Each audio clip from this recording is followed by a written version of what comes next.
In this time of climate change, the greatest refugee crisis since the Second World War, and rising global inequality, it's easy to forget who really, truly is the victim in today's society. Movies that cost $500 million to make and advertise. Wait, what? Oh, I see. This week's cause of all the evil in the world ever is Rotten Tomatoes? You know, that website that collects accredited critics' views and generates an average score whilst distinguishing between critics and the general public? Yeah, that one. And what horrific crime has this horrific abomination of a website committed? It doesn't really seem to like DC films. At time of recording, Rotten Tomato critics had Batman v Superman sitting at 27%, Suicide Squad at 32%, and Man of Steel at 55%, whereas the general public had Batman v Superman at 65%, Man of Steel at 75%, and Suicide Squad at 72%. Now, I would just like to point out that Warner Brothers, which releases the DC films, owned the Rotten Tomatoes website from 2011 until February this year, and although it's now owned by Comcast, WB still has a minority stake in the website. So if anything, Rotten Tomatoes has an incentive to go soft on the DC-verse. Not us critics, though, especially plankton like me who are too small to bribe one way or the other. I'll let the rather poorly spelled petition speak for itself. We need this site to be shut down because its critics always give the DC Extended Universe movies unjust bad reviews like Batman v Superman Dawn of Justice 2016, Suicide Squad 2016, and that affects people's opinion even if it's a really great movies.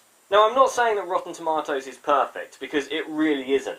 In the words of New York Film Critics Circle chairman Arnold White, who cited Rotten Tomatoes in particular, and film review aggregators in general, as examples of how the internet takes revenge on individual expression, he said they work by dumping reviewers onto one website and assigning spurious percentage enthusiasm points to the discrete reviews. According to White, such websites offer consensus as a substitute for assessment.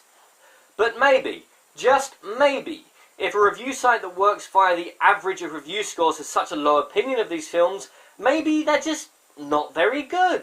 After all, Suicide Squad was allegedly written in 6 weeks, underwent massive reshoots after Deadpool, and stars Jai Courtney. As for affecting people's opinions, do we really? 99.9% of the time, I doubt I've stopped anyone from seeing films, and opinions do change over time. Looking back at certain films I've reviewed, I've seen my score change sometimes drastically over time. And although I will always stand by my opinions as being how I felt in that moment, I sometimes do have regret over giving a movie or TV show a certain score. And never forget, reviews are our opinions, nothing more.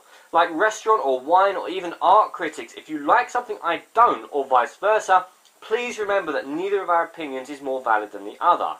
And while we all have movies that we love and know aren't really that good, or think that certain classics are overrated, instead of being willing to engage in debate and attempting to change each other's minds, people just scream that the other is wrong. Wrong, of course, meaning different from mine. I mean, just look at all the controversy over the utterly average and completely forgettable Ghostbusters film that came out this summer. So no, don't close down Rotten Tomatoes. Have your own opinion. Think your own thoughts, and for God's sake, don't waste your time defending a film that's probably going to gross more than some countries. I'm Daniel, this has been a What on Earth. If you've enjoyed this video, please like, share, and subscribe.